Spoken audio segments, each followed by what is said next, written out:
নমস্কার বন্ধুরা, সবাই কেমন আছো? আজ আমি তোমাদের সাথে শেয়ার করব চকলেট কেক রেসিপি।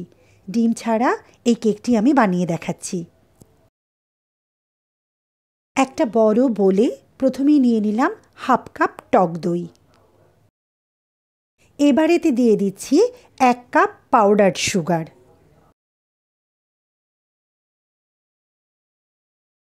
ভালো করে টক দই ও সুগার মিক্স করে নিচ্ছি। ভালো করে ফেটিয়ে নিয়েছি। এবার আমি এতে অ্যাড করছি 2 টেবিলস্পুন রিফাইন্ড অয়েল।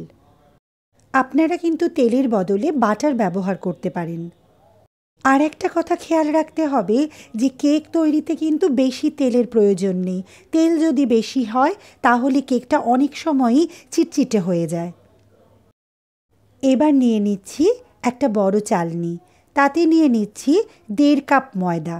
আমি এখানে কিন্তু চা খাওয়ার নর্মাল কাপ মেপেই করছি। আপনারা যে কোনো কাপ বা বাটি মেপে করতে পারেন।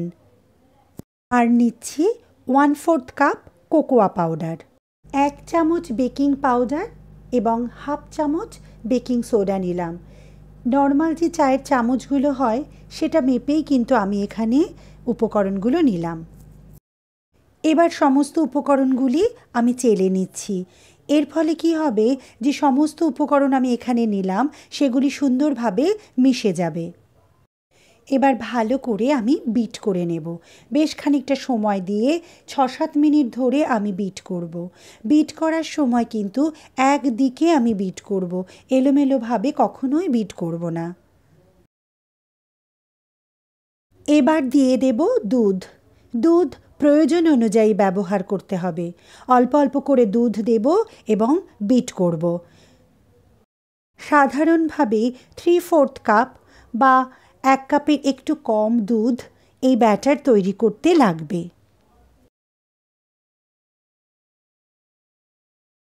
ব্যাটার রেডি হয়ে গেছে। এবার আমি দেখিয়ে দিচ্ছি যে কেমন ব্যাটার তৈরি হয়েছে। দেখে নিন, কেকের জন্য একদম পারফেক্ট ব্যাটার কিন্তু তৈরি হয়েছে। এবার নিয়ে নিচ্ছি একটা কেক মোল্ড। কেক মোল্ডের ভেতরে দেওয়ার জন্য একটা সাদা কাগজ আমি গোল করে কেটে নিয়েছি। এখানে কিন্তু আপনারা সাদা কাগজ ব্যবহার করবেন, এমনি কোনো পেপার কিন্তু ব্যবহার করবেন না। আর তা না হলে বাটার পেপার ব্যবহার করবেন। এবার এই কাগজের গায়ে যেমন আমি একটু রিফাইন্ড অয়েল মাখিয়ে নিচ্ছি, তেমন কেক মোল্ডের ভেতরেও আমি রিফাইন্ড অয়েল দিয়ে দিচ্ছি। তারপরে এই পেপারটা আমি কেক মোল্ডের ভেতরে সেট করে দিচ্ছি। এবার এই কেক মোল্ডের মধ্যে আমি ব্যাটারটা পুরো ঢেলে দিলাম। ব্যাটার পুরো ঢেলে দিয়ে 2 থেকে 3 বার আমি কেক মোল্ডটা একটু ট্যাপ করে নিলাম। এবার একটা প্যান ঢাকা দিয়ে ভালো করে গরম করে নিলাম। এরপর ঢাকনা সরিয়ে কেক মোল্ড আমি এই স্ট্যান্ডের ওপরে বসিয়ে দিলাম। বসিয়ে দেওয়ার পর আবার আমি ঢাকা দিয়ে দিলাম এবং গ্যাসের ফ্লেম একেবারে কমিয়ে দিলাম। প্রায় 50 মিনিট লাগবে আমার কেকটা তৈরি হওয়ার জন্য। 50 মিনিট পর আমি সরিয়ে দেখিয়ে দিচ্ছি যে কেমন কেকটা তৈরি হয়েছে। এবার দেখিয়ে দিচ্ছি, দেখুন একটা ছুরি আমি কেকের মধ্যে ঢুকিয়ে দিলাম। ছুরিটা বেরিয়ে এলো এবং ছুরির গায়ে কিন্তু কিছু লেগে নেই, অর্থাৎ আমার কেকটা একদম রেডি হয়ে গেছে। এবার কেক মোল্ডটা আমি নামিয়ে নিচ্ছি এবং ঠান্ডা হওয়ার জন্য খানিকটা সময় নিচ্ছি। কেকটা ঠান্ডা হয়ে গেলে খুব অনায়াসেই কেক মোল্ড থেকে কেকটা বেরিয়ে আসবে। দেখুন, কেক মোল্ড থেকে খুব সহজেই কেকটা বেরিয়ে এলো। আর কেকটা কতটা সফট হয়েছে সেটা আপনাদের দেখিয়ে দিচ্ছি।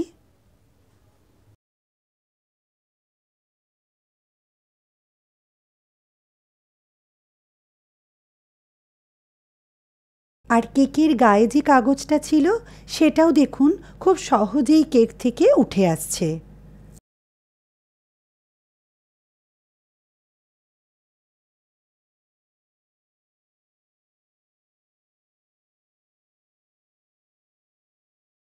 এবার আমি কেকটা একটু ডেকোরেট করব।